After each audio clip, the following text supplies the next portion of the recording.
வணக்கம். இது ஐபிசி தமிழின் செய்தி வீச்சு. இன்றைய செய்தி வீச்சிலும் இலங்கை மற்றும் உலக நிலவரங்கள் காத்திருக்கின்றன.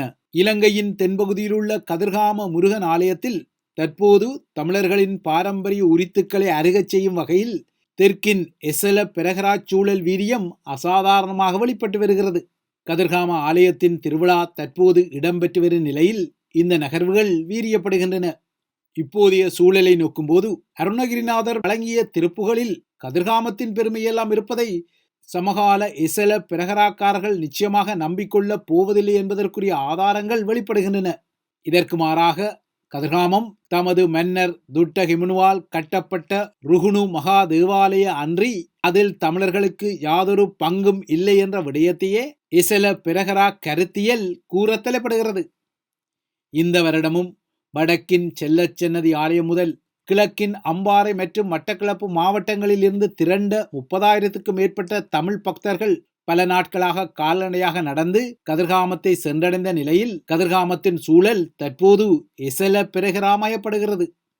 நடைப்பயணத்தில் தமிழ் பக்தர்கள் செல்லும் கிழக்கு கரையோர காட்டுப்பாதை பெரும் காடுகளையும் சிறு கிராமங்களையும் ஊடறுத்து கதிர்காமம் வரை செல்லும் போதிலும் இந்த இடங்கள் தற்போது ஸ்ரீலங்காவின் வன விலங்குகள் சரணாலயமாக மாற்றப்பட்டுள்ள நிலையில் இந்த நடைப்பயணம் இந்த முறையில் நடைபெற்றது. இவ்வாறாக நடைப்பயணமாகவும் திருவிழாவுக்கு ஒன்று கூடும் பக்தர்களுமாக பல ஆயிரம் தமிழர்கள் அதிகமாக கதிர்காம திருவிழாவுக்கு ஒன்று கூடியிருந்தாலும் எதிர்வரும் 11ஆம் தேதி தீர்த்த திருவிழாவுடன் முடிவடைய உள்ள கதிர்காம திருவிழா இப்போது முழுமையாக எசல பிரகரா மயமாக்கப்பட்டு தமிழர்கள் சார்ந்த பாரம்பரிய நகர்வுகள் கிரகணப்படுத்தப்பட்டுள்ளன. கதிர்காமத்தை பல மதங்களின் நல்லிணக்க இடமாக தமிழ் மக்கள் ஏற்றுக்கொண்டாலும் கதிர்காமம் முழுக்க முழுக்க சிங்கள கலாச்சார மயப்படுவது தமிழ் பக்தர்களுக்கு அதிர்ச்சியை வழங்கியுள்ளது. இலங்கையில் வாழும் சிங்கள மக்கள் குறித்த புதிய மரபணு ஆய்வுகளில் அவர்களும் தென்னிந்தியாவிலிருந்து இடம்பெயர்ந்து இலங்கையில் ஆதிவாசிகளுடன் கலந்து உருவான இனம் என்ற புதிய ஆய்வுச் செய்திகள் வெளிப்படுத்தப்படுகின்றன. இலங்கையில் வாழும் சிங்களவர்கள் மற்றும் அங்கு வாழும் ஆதிவாசிகளின் முழுமையான மரபணு வரிசை தரவுகளை, அதாவது ஹோல் ஜெனோம் சீக்வென்ஸ் டேட்டா எனப்படும் இந்த தரவுகளை பகுப்பாய்வு செய்தபோது இந்த ஆய்வு முடிவுகள் வந்ததாக கூறப்படுகிறது. இந்த புதிய ஆய்வு முடிவுகள் சிங்களவர்களின் தோற்றம், அவர்கள் வட இந்தியாவிலிருந்து இடம்பெயர்ந்து சென்றதான கதைகளை உரசுவதாக குறிப்பிடும் ஆய்வுச் செய்திகள் சிங்களவர்களின் மரபணு வட இந்திய குழுக்களை விட தென்னிந்திய மக்களுடன் நெருங்கிய ஒற்றுமையை கொண்டிருப்பதாகவும், ஆனால் இந்த மரபணு முடிவுடன் சிங்களவர்களின் மொழியியலில் முரண்பாடு இருப்பதாகவும், சிங்கள மக்கள் இந்தோ ஐரோப்பிய மொழியை பேசுவதாகவும் புதிய ஆய்வு குறித்த செய்திகளில் குறிப்பிடப்படுகிறது. அதாவது சிங்களவர்கள் வட இந்திய மொழியியலை கொண்டிருந்தாலும் மரபணு ரீதியாக அவர்கள் தென்னிந்தியர்களை ஒத்திருப்பதாக இந்த ஆய்வுகளில் குறிப்பிடப்படுகிறது. தெற்காசியாவில் உயிரியல் மற்றும் கலாச்சார கூறுகளின் மாறுபட்ட பரிணாம பாதைகளை எடுத்துக்காட்டும் வகையில் இந்த ஆய்வுகள் வெளிப்பட்டதாகவும் முடிவுகள் கூறுகின்றன. இந்த ஆய்வுகளின் ஊடாக இந்தியாவுக்கும் இலங்கைக்கும் இடையிலான சிக்கலான இடம்பெயர்வுகள் மற்றும் மரபணு தொடர்புகளை நோக்கிக் கொள்ள முடிவதாகவும் கூறப்படுகிறது. சமகால இலங்கை தீவின் வடபுலத்தில் செம்மணி என்ற இடத்திலுள்ள மனித புதைகுழியில் இன்றும் அகழ்வுகள் இடம்பெற்று அந்த இடத்தில் இதுவரை மொத்தமாக சிறார்கள் உட்பட 40க்கும் மேற்பட்ட மாந்தர்களின் எச்சங்கள் கண்டறியப்பட்டுள்ள பின்னணியில்தான் இலங்கையில் வாழும் இனங்களின் மரபணு குறித்த ஆய்வு அகழ்வுகளும் ஏதோ ஒரு வகையில் வரத்தலைப்படுகின்றன.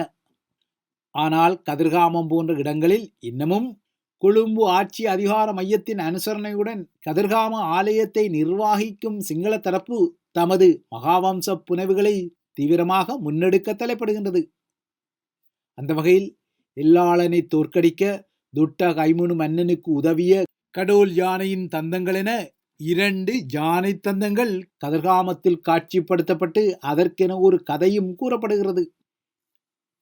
இமயமலையில் உள்ள சதாந்த ஏரியின் அருகே வாழ்ந்த ஒரு யானை ஒரு குட்டியை ஈன்றதாகவும், அந்த குட்டியை இலங்கைக்கு அந்த யானை கடலை கடந்து கொண்டு சென்று விட்டதாகவும், அந்த யானைதான் எல்லாளனுடைய கோட்டையை உடைக்க துட்ட கைமுனுக்கு உதவியதாகவும், அந்த யானை மரணித்த பின்னர் அதன் தந்தங்கள் 2ம் கதிர்காம ஆலயத்துக்கு காணிக்கையாக வழங்கப்பட்டதாகவும் கதைகள் கூறப்பட்டு தற்போது அந்த தந்தங்கள் 2ம் கதிர்காம திருவிழாவுடன் காட்சிப்படுத்தப்படுகின்றன. இவ்வாறான மகாவம்ச புனைவு கதைகள் ஊடாக கதிர்காமம் ஆலயத்தில் தமிழ் மக்களுக்கு உள்ள உரித்துக்கள் தெற்கிலிருந்து சொல்லப்படும் புனைவு செய்திகளால் பின்னுக்கு தள்ளப்படுவது தற்போது கதிர்காமத்தில் திரண்டுள்ள தமிழர்களுக்கும் மறைமுகமான ஒரு செய்தியை தெற்கு சொல்ல முனைவதை பகிரங்கப்படுத்தியுள்ளது. இவை இலங்கை தொடர்பான விடயங்கள். அடுத்து உலக நிலவரங்களை நோக்கிக் கொண்டால், பிரான்சின் உதவியுடன் அமெரிக்காவில் இடம்பெற்ற உள்நாட்டு போரூடாக பிரித்தானியாவிலிருந்து அந்த நாடு சுதந்திரமடைந்த 250வது ஆண்டு விழா இன்று ஜூலை 4ஆம் தேதி கொண்டாடப்படும் போது அமெரிக்க அரசு தலைவர் டொனால்ட் ட்ரம்புக்கு அமெரிக்க நாடாளுமன்றமான காங்கிரஸில் மிகப்பெரியதொரு வெற்றி கிட்டியுள்ளது. அண்மைய வாரங்களில் பெரும் சர்ச்சைகளுக்கு உள்ளான டொனால்ட் ட்ரம்பின் வரி குறைப்பு வரவு செலவு திட்ட மசோதாவை காங்கிரஸ் ஏற்றுக்கொண்டதன் மூலம் அவருக்கு மிகப்பெரிய வெற்றி கிட்டியது. இதனையடுத்து அமெரிக்காவின் இன்றைய சுதந்திர தினத்தில் இந்த மசோதாவில் ஒப்பமிட்டு டொனால்ட் ட்ரம்ப் அதனை அதிகாரபூர்வ சட்டமாக மாற்ற உள்ளார். இந்த நிகழ்வு சுதந்திர தின நிகழ்வுடன் இணைந்து வாஷிங்டனில் இன்று மாலை நடைபெறுகிறது. இன்றைய அமெரிக்க சுதந்திர தினத்தில் பிரான்ஸ் பாணியில் அதன் படைய அணிவகுப்பும் இடம்பெற காத்துள்ளது. இன்றைய நிகழ்வில் வெள்ளை மாளிகைக்கு அருகேயுள்ள வான்பரப்பில் இடம்பெறும் வான் கண்காட்சியில் ஈரான் மீது அண்மையில் தாக்குதல் நடத்திய அமெரிக்க வான்படை அணியில் பங்கெடுத்த F-22, F-35 மற்றும் B-2 குண்டுவீச்சு விமானங்களும் பங்கெடுக்க உள்ளன. வெள்ளை மாளிகை வான்பரப்பில் F-22, F-35 மற்றும் B-2 ஆகிய போர் விமானங்கள் வளையமிடுவதை இன்று மாலை அமெரிக்கர்கள் நேரடியாக காண முடியும். இந்த நிலையில் டொனால்ட் ட்ரம்ப் தனது அரசு தலைவர் தேர்தல் காலத்தில் வழங்கிய பெரும்பாலான உறுதிமொழிகளை உள்ளடக்கிய பெரும் திட்டங்களுக்குரிய மசோதாவுக்கு அமெரிக்க காங்கிரஸில் 218 உறுப்பினர்கள் ஆதரவாக வாக்களித்துக் கொண்டனர். 214 பேர் அதனை எதிர்த்து வாக்களித்தனர். எனினும் 4 வாக்குகளின் வித்தியாசத்தில் இந்த மசோதா நிறைவேற்றப்பட்டமை டொனால்ட் ட்ரம்புக்கு மிகப்பெரிய வெற்றியாக மாறியுள்ளது. அமெரிக்க காங்கிரஸ் அனுமதியளித்த இந்த பாதீடு அமெரிக்காவை ஒரு உந்துகணை போல வெற்றிகரமாக உந்தி தள்ளும் என ட்ரம்ப் மகிழ்ச்சி தெரிவித்துள்ளார். இந்த மசோதா ஒருவேளை அமெரிக்க காங்கிரஸில் தோற்கடிக்கப்பட்டிருந்தால் டொனால்ட் ட்ரம்பும் அவரது குடியரசுக் கட்சி தரப்பும் பெரும் பின்னடைவை சந்தித்திருக்கக்கூடும் என்பது வெளிப்படையானது. 900 பக்கங்களை கொண்ட இந்த பாதீட்டு மசோதாவை எதிர்த்து தாம் வாக்களிக்க போவதாக ஏற்கனவே சில குடியரசுக் கட்சி உறுப்பினர்கள் அச்சுறுத்தல்களை விடுத்தாலும் இறுதி நேரத்தில் அவர்கள் மீது வெள்ளை மாளிகை வலுவான அழுத்தத்தை பிரயோகித்தது. இதனால் அவர்களில் பலர் ஆதரவாக வாக்களித்தனர்.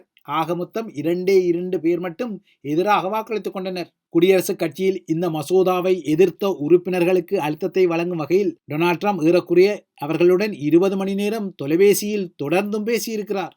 அவ்வாறாக அவர்களுடன் ட்ரம்ப் நடத்திய பேச்சுக்களின் போது வழங்கப்பட்ட அச்சுறுத்தல்கள் மற்றும் உறுதிமொழிகள் கலந்த ஒரு கலவை நடவடிக்கையால் அவர்களில் பலர் மசோதாவுக்கு ஆதரவாக வாக்களித்தனர்.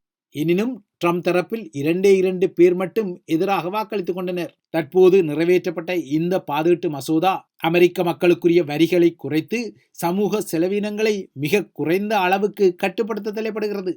குறிப்பாக இந்த வரவு செலவு திட்டத்தில் குடியேறிகளை கட்டுப்படுத்தும் வகையில் பாதுகாப்புத்துறை மற்றும் எல்லைகளில் சுற்றுக்காவல் நடவடிக்கைகளை மேற்கொள்வதற்கான நிதி ஒதுக்கீடுகளுக்கு அதிக முன்னுரிமை வழங்கப்பட்டுள்ளது. அதேபோல குறைந்த வருமானம் கொண்ட குடும்பங்களுக்கான மருத்துவ உதவி சுகாதார திட்டத்திற்கான நிதி உதவியிலும் அதிக வெட்டுக்கள் பரிந்துரைக்கப்பட்டுள்ளன. குடியேறிகளை கட்டுப்படுத்தும் திட்டங்கள் உட்பட்ட பல திட்டங்களுக்கு நிதியளித்துக் கொள்ளும் இந்த மசோதா வெற்றிகரமாக நிறைவேற்றப்பட்ட பின்னணியில் புளோரிடா மாநிலத்தில் சட்டவிரோத குடியேறிகளை தேடிப்பிடிக்கும் காவல்துறையின் நடவடிக்கைக்கு உதவிக்கொள்ள மரைன்ஸ் எனப்படும் அமெரிக்காவின் ஈருடக படை அணியில் 200 துருப்புக்களை ட்ரம்ப் புளோரிடாவுக்கு அனுப்பியுள்ளார். இதேபோல டெக்சஸ் மற்றும் லூசியானா மாநிலங்களுக்கும் 700 மெரைன்ஸ் துருப்புக்களை அனுப்ப அமெரிக்க பாதுகாப்பு அமைச்சர் ஒப்புதல் அளித்துள்ளார். கடந்த மாதம் மேற்கு கலிபோர்னியாவின் பெருநகர பகுதியில் குடியேறிகளுக்கு எதிரான சோதனைகளுக்கு எதிர்ப்பு தெரிவித்து நடத்தப்பட்ட போராட்டங்களை கட்டுப்படுத்த டொனால்ட் ட்ரம்ப் 4000 தேசிய காவல்படை உறுப்பினர்களையும் ஈருடக படையினரையும் அதாவது மெரைன்ஸையும் லாஸ் ஏஞ்சல்ஸ் நகருக்கு அனுப்பியமை குறிப்பிடத்தக்கது. அந்த நகர்வின் பின்னரே தற்போது டெக்சஸ், லூசியானா மற்றும் புளோரிடாவுக்கு மெரைன்ஸ் துருப்புக்கள் குடியேறிகளை கட்டுப்படுத்தும் வகையில் அனுப்பப்பட்டுள்ளமை குறிப்பிடத்தக்கது. வேதான் ஐபிசி தமிழின் செய்தி வீச்சு. தொடர்ந்தும் ஐபிசி தமிழுடன் இணைந்திருங்கள்.